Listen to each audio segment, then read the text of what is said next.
নবাবী তালুকের বহরমপুর বিধানসভার দিকেই এবার নজর থাকবে সবার, কারণ এই আসনে ত্রিমুখী হাড্ডাহাড্ডি লড়াই হতে চলেছে।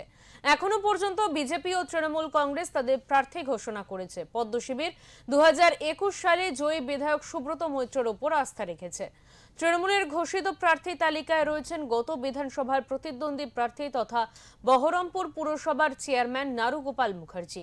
কংগ্রেস প্রার্থী তালিকা ঘোষণা না করলেও কংগ্রেস শিবির নিশ্চিত অধীর চৌধুরী এবার নিজের হোমটাউন বহরমপুর থেকে লড়ছেন। ফলে ত্রিমুখী লড়াইয়ে অধীরই ফ্যাক্টর হতে চলেছে বলে রাজনৈতিক মহলের বিশ্লেষণ। কারণ বহরমপুর মানেই বরাবর অধীর আবেগ কাজ করে। তবে বিজেপি এবং তৃণমূল প্রার্থী দেওয়াল লিখন শুরু করে দিয়েছে শহর জুড়ে। কংগ্রেস দেওয়াল লিখন জন্য দেওয়াল দখল করলেও প্রার্থী ঘোষণা না হওয়ায় প্রচার শুরু করতে পারেনি।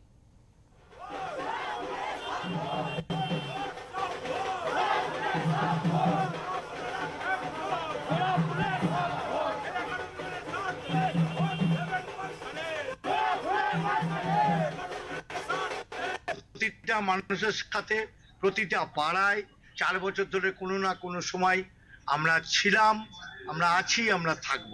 ভারতীয় জনতা পার্টির রাষ্ট্রীয় নেতা, রাজ্য নেতা আমাকে বহরমপুর বিধানসভার পদ্ম প্রতীক দিয়েছেন। আমি সকলের কাছে কৃতজ্ঞ এবং প্রত্যেককে আমার করজোড়ে প্রণাম।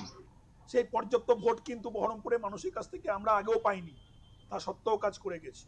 অর্থাৎ মানুষ যদি মনে করে কোনো কাজের মানুষকে বাঁচিয়ে রাখা দরকার, যেহেতু মমতা বন্দ্যোপাধ্যায় 4 বারের সরকার শুধু গঠন করার সময়ের অপেক্ষা, সেখানে বিজেপিকে টেস্ট করেছে, কাঞ্চন মৈত্রকে, অধীরবাবুকে 25 বছর ধরে টেস্ট করেছে।